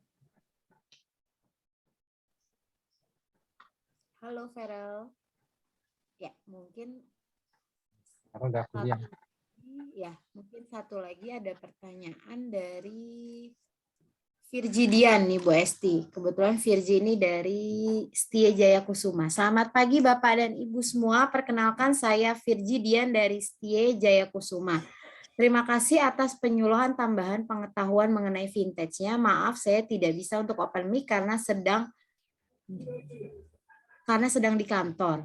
Untuk strategi fintech dalam G20 Indonesia 2022, apakah yang akan ditingkatkan lagi dalam hal yang terkait program ini dengan fintech saat ini? Terima kasih apabila sudah berkenan menjawab. Ya, mohon izin. Ya. Baik, terima kasih. Siapa namanya? Mas Virgi. Virgi, ya. Virgi, ya. Terima kasih pertanyaannya, bagus sekali Mas Virgi. Atau Bapak ini dari STIE Jaya Kusuma, Wijaya Kusuma. Iya ya Bu, Jaya Kusuma Bu. Ya, baik. Yang mau ditingkatkan di G20 ya, G20 ya, atau G20 gitu ya. Terkait dengan fintech, karena kalau target Indonesia untuk digitalisasi ya, kita bicara digitalisasi bukan fintechnya, karena fintech ini nanti bagian dari digitalisasi gitu ya. Untuk target tahun 2025 khususnya karena kita bicara untuk UMKM, itu targetnya 50% UMKM kita itu sudah terdigitalisasi. Artinya kalau terdigitalisasi itu kan tadi digitalisasi itu baik dari datanya, dan nanti data UMKM itu sendiri seperti apa, terus tentang keuangannya dan sebagainya itu kan harus terdigitalisasi. Artinya harus ada satu data yang tersentral. Nah, karena target di tahun 2025 ini target yang dicanangkan oleh OJK itu 50% UKM itu sudah terdigitalisasi, tentunya di G20 ini juga selaras ke sana. Dengan adanya digitalisasi pasti tidak terlepas dengan fintech ini, penggunaan fintech gitu ya. Karena kan dalam kondisi saat ini tentunya yang apa ya, meskipun kita sudah bicara Omikron sudah turun gitu ya, Omikron sudah turun, kemudian pandemi mulai melandai, tapi kita tidak boleh lengah, kita tetap harus protokol kesehatan, artinya tetap PPKM ya, PPKM yang tentunya kan kita keterbatasan untuk berkumpul, untuk makan bareng dan sebagainya. Artinya semua dari sisi masyarakat itu kan harus lebih memahami, lebih pintar atau lebih apa ya, lebih pintar untuk menyikapi penggunaan uang, sehingga fintech itu yang akan masuk di situ untuk bisa mewujudkan ya, mewujudkan sampai dengan 50% tadi. Targetnya masih 50% di tahun 2025. Tentunya nanti akan meningkat terus karena kan memang masyarakat kita, kalau kita bicara tentang apa ya, literasi keuangan secara umum, bahwa di Indonesia itu baru sekitar 170 juta penduduk kita yang kenal bank, yang lainnya itu tidak. Artinya kan cukup besar. Nah, ini ya sekali lagi PR besar buat kita yang terutama kuliah atau ada di atau dosen ekonomi gitu ya, untuk ikut serta mensukseskan atau memulihkan perekonomian nasional kita melalui, nah itulah melalui adanya G20 di Indonesia itu juga sangat bagus, karena di sini tentunya tempatnya kita sudah mulai apa ya, kalau bisa katakanlah itu G20 nanti kan rencananya kan secara apa ya, hybrid gitu ya, luring, artinya ada tamu dari luar yang masuk, tentunya kan kita akan melibatkan UMKM juga di daerah tempat ini di Bali gitu ya, di tempat ini penyelenggaraan. Bahkan dari sekarang pun kan di mana-mana semua sudah mengangkat memberikan webinar-webinar tentang G20 gitu kan. Kita semua itu kalau kita lihat dari OJK, BI, kemudian dari koperasi gitu ya,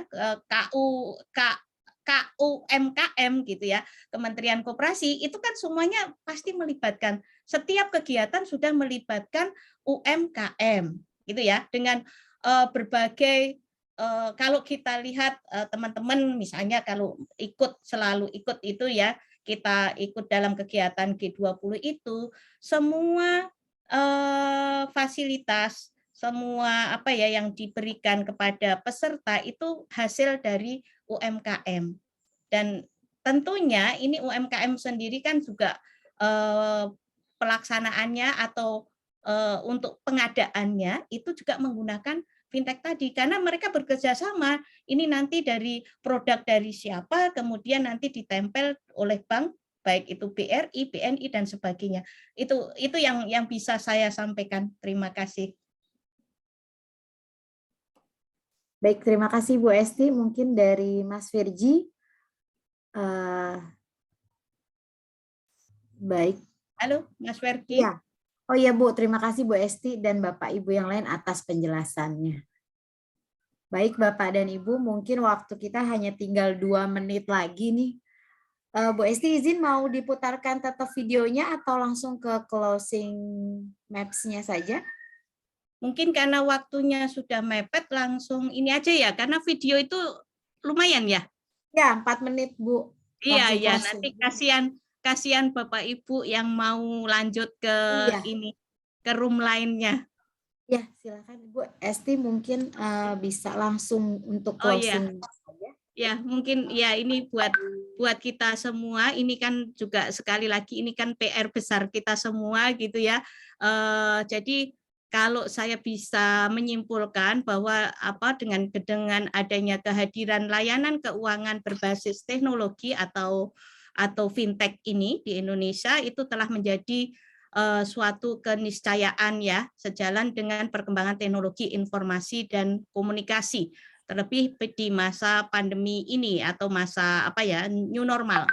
Dan tentunya yang kami harapkan, itu yang kita harapkan semuanya, itu bahwa regulator itu perlu menyusun kebijakan strategis yang memastikan risiko dari fintech ini dapat dimitigasi dan memberikan perlindungan kepada masyarakat, ya, masyarakat dari lapisan bawah sampai dengan lapisan atas dan khususnya untuk UMKM.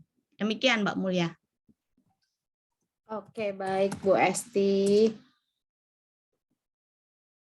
Terima kasih atas closing statement-nya tadi.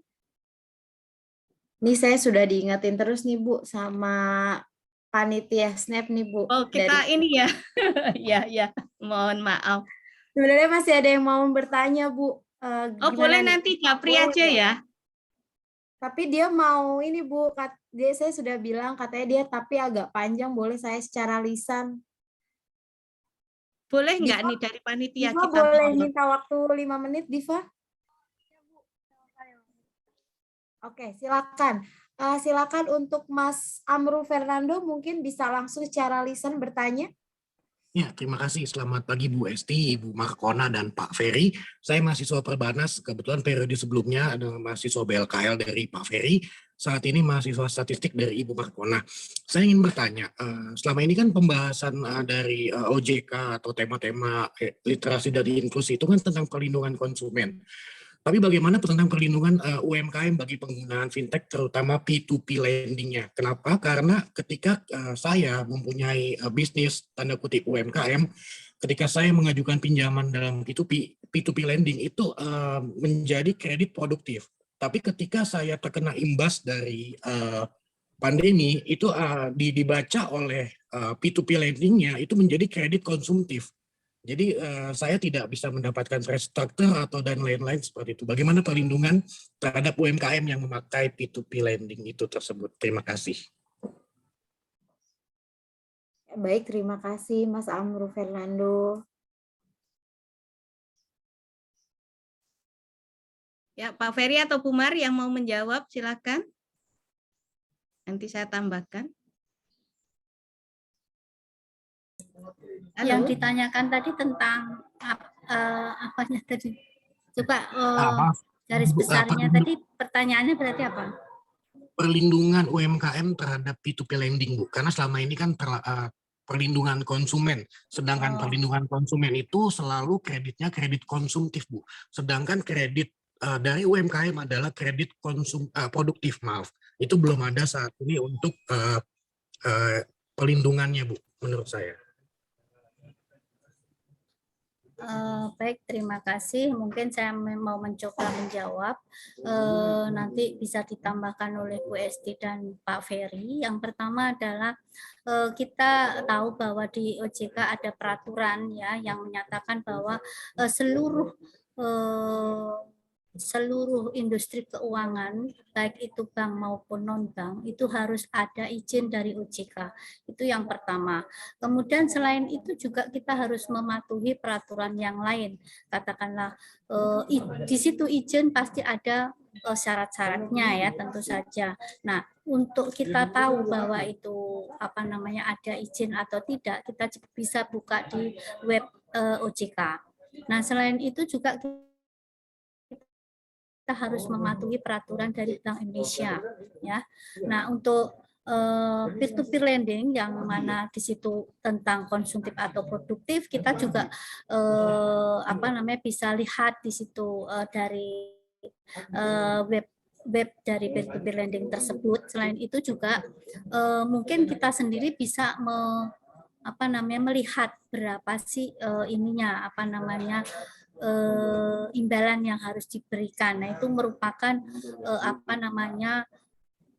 prinsip kita supaya kita bisa tahu bahwa ini adalah kredit konsumtif atau produktif. Jadi dari kita sendiri juga harus bisa memilah-milah. Misalkan ada penawaran dana yang cukup mudah, namun ternyata bunga yang diberikan itu adalah cukup tinggi. Nah, kita harus tahu diri ya bahwa nanti kita harus mengembalikan sekian, apakah itu memadai atau tidak. Nah, seperti itu saya kira jawaban dari saya, Amru. Ya, terima kasih. Saya kembalikan ke Mbak Mulia, mungkin ada yang mau menambahkan, monggo silakan. Ya, mungkin ada yang mau menambahkan. Pak Ferry atau Bu Esti langsung sekaligus nanti mungkin ditutup ya.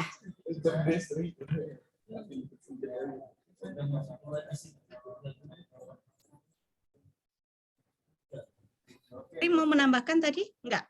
Enggak cukup.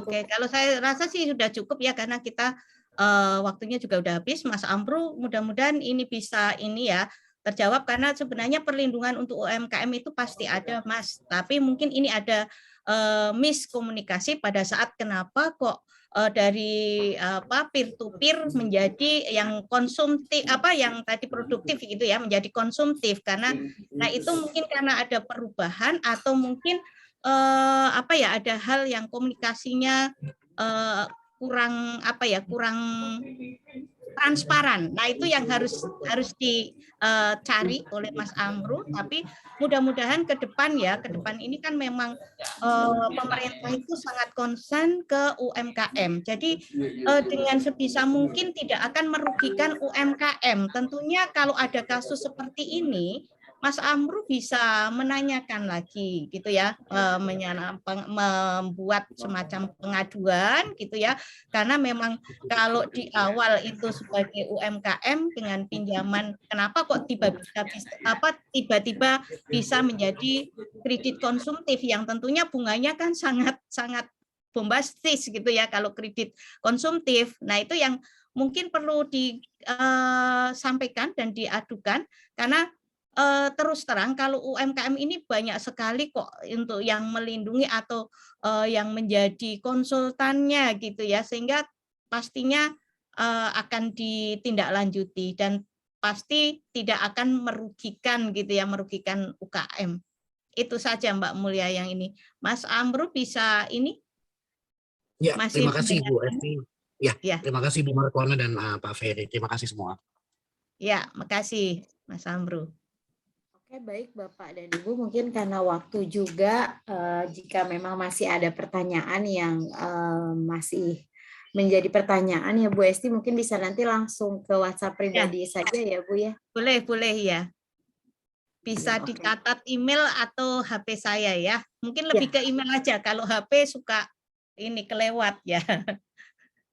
Ya, oke Bu Esti, tadi di alamat emailnya di @wijis.esti@perbanas.id ya Bu ya. Betul, gampang. Pokoknya nama saya @perbanas.id. Oke, baik teman-teman, Bapak dan Ibu, mungkin untuk tadi sudah closing maps dulu ya Bu ya. Ya.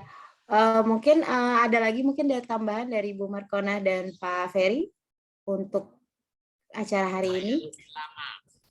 Saya kira cukup. Saya terima kasih kepada Bapak Ibu dosen dan juga kepada mahasiswa maupun pelaku UMKM, mungkin ada yang hadir. Terima kasih atas partisipasinya. Mudah-mudahan kita nanti akan berlanjut ke tema-tema berikutnya yang masih sekitar fintech ya.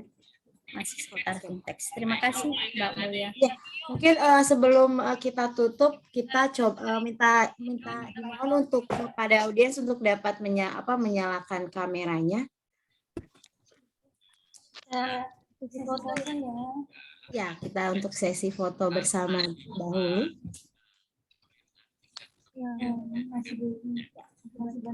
Oke. Kita mulai ya, langsung saja mungkin untuk operator. 1, 2, 3. 1, 2, 3.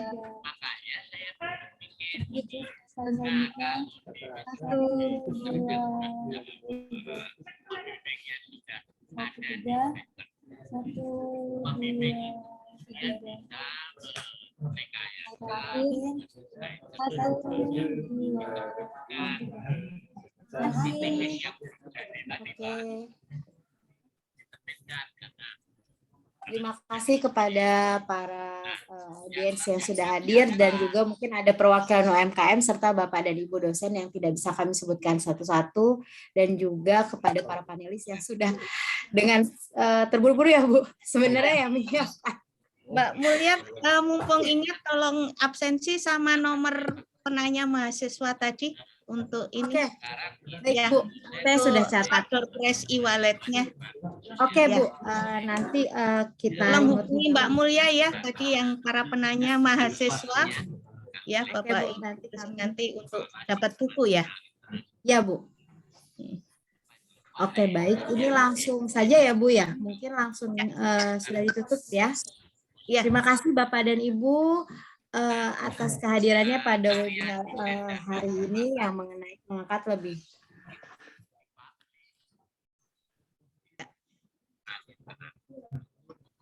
Makasih Bapak Ibu semuanya. Ya, Bapak Ibu dosen, terima kasih. Maaf tidak bisa sebutkan satu persatu. Bapak Ibu Selalu ya Bapak dan Ibu. teman-teman mahasiswa, terima kasih semuanya. Jangan lupa absennya.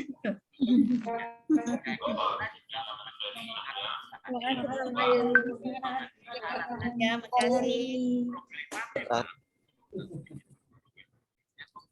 Boleh pindah ke orang lain untuk Tolong tadi yang tanya menghubungi Bu Mulia ya. Oke Bu, nanti aku yang akan hubungin mereka. Ya, siap. Makasih Mbak Mulia. Oke Bu. Ini nanti langsung lanjut ke yang sesi berikutnya ya Bu ya? Kita masuk lagi, yang mau mengikuti kegiatan lainnya bisa masuk ke breakout room lagi, pilih di 2H atau 2I. Ya, Jangan silakan. lupa Bu Esti absen absen Sudah, saya udah absen. Sudah. Upload PPT. Sudah. Saya juga udah. Sudah bikin narasi juga. Berarti live room dulu ya? Kalau mau lanjut, silakan mau lanjut ke ini. Terima kasih ya kelas metodologi penelitian saya pagi hari ini yang join di sini. Ya, Diva. Kalau maunya berarti live room dulu ya, Diva ya? ya itu. Kalau enggak Main room dulu Pak Ferry. Masuk ke main room baru milih ya, gitu ya, Diva. Oke, Tapi kita tunggu di sini kalau nanti bisa kok. langsung breakout out. Jadi kan ada pilihan breakout. Terus nanti Iya, pindah. betul. Nggak usah keluar ya. Absennya mana? Ada absen? Ada, Absennya ada, Bu. Lokasi dulu, gue buat mau bikin Pak Farid. Lu di HP aja, gue masukin. Ya, gue tuh. Berdua hal ya, masuk lagi ya. Lu masuk sini. Udah lu kasih kunci ke HP aja ya. Sama Mbak Widya Stuti ini pasti. Bu, ini sama Bu Widin nih, bocor. Baik Bu Esti, Bapak dan Ibu mohon izin live ya Bu. Oke, terima kasih. Terima kasih ya Mbak Mulia. Terima kasih. Ya Bu, sehat Ya, terus.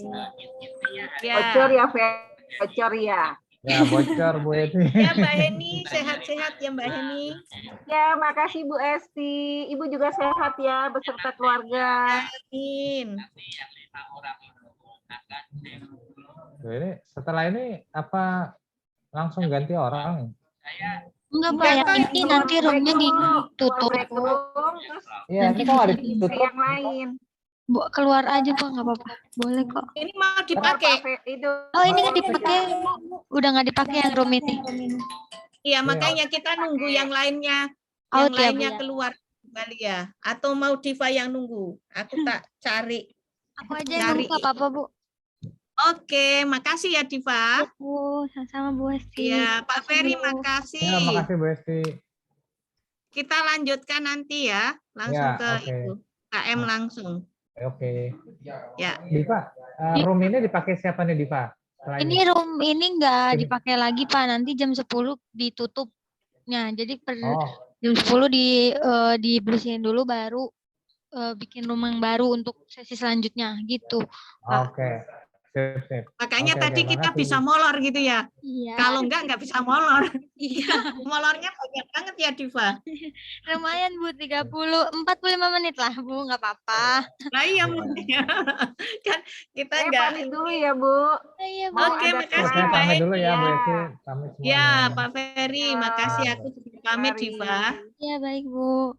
Makasih Bu. Yuk, sehat-sehat ya. Ya Bu. Tak milih dulu. Ibu mau saya pindahin ke roomnya atau Ibu mau pilih sendiri? Saya milih sendiri aja, Siap. Diva. Siap Bu. Nyari, oh ini ya. pria dan wanita nih, psikologi. Baik, Ibu. Diva, untuk Ya, Bapak. Pardiman di room berapa? Pak siapa, Pak? Maaf, mohon maaf. Pardiman, pelaporan keuangan entitas non laba. Laporan keuangan identitas dan laba. Sebentar saya cek ya, Pak. Di sini listnya 2G nih, 2G. jam 10. Oh, bukan room ini, Pak. Bukan 2G. Sebentar, saya cek dulu. Berapa? Bentar. Lagi dicari. Diganti ya, ganti room ya. Iya, Bu. Apa, Pak? Materinya pelaporan keuangan entitas non laba. Pelaporan identitas non laba. Oh, itu 2I, Pak. Nanti jam 10 mau 2I. Pak, ya mau saya pindahin ke 2I aja nggak atau gimana, Pak? Biar saya bisa langsung. Oh, siap. Makasih ya. Iya, Pak.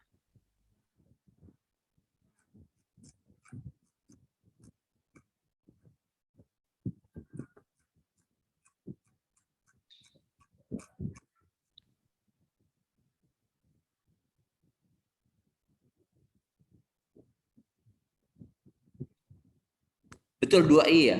Betul, ini kan sosialisasi IKS 35 tentang pelaporan keuangan entitas dan entitas non laba kan, Pak? Iya, betul. Ya, 2I. Oke, Belum 2I mulai. ya. Ya. Terima kasih ya. Iya, Pak.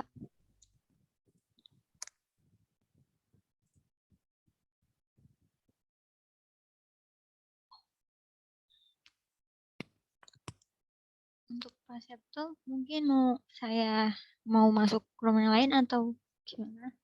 Baikman.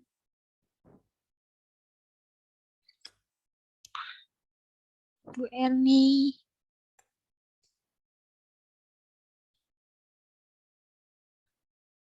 Oke.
nomor 6 ke nomor 1.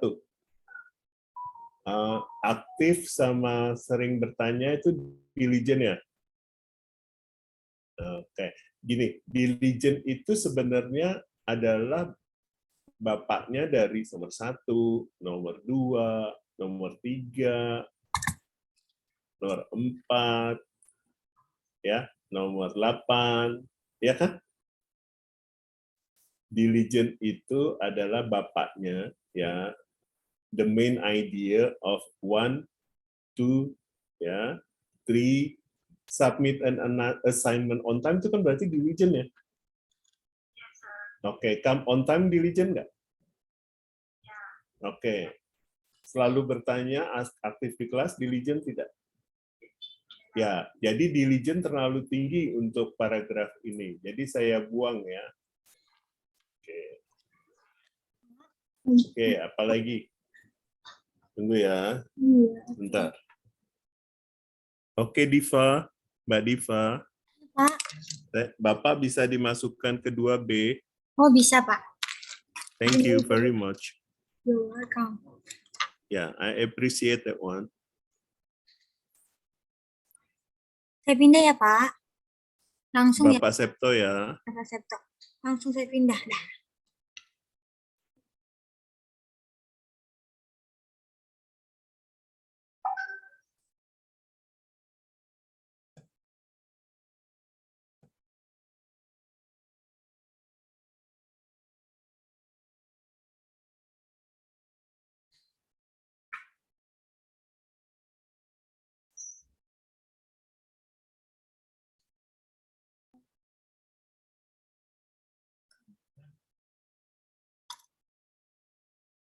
Pagi Pak Bekman, Pak.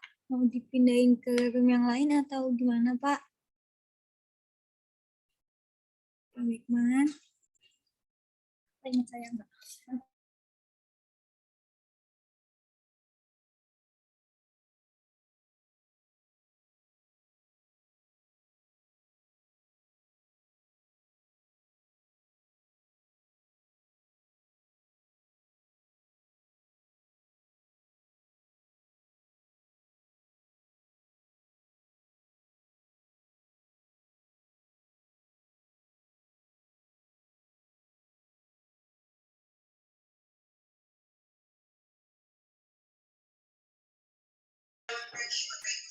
Pak Haikal mau dipindahin atau gimana?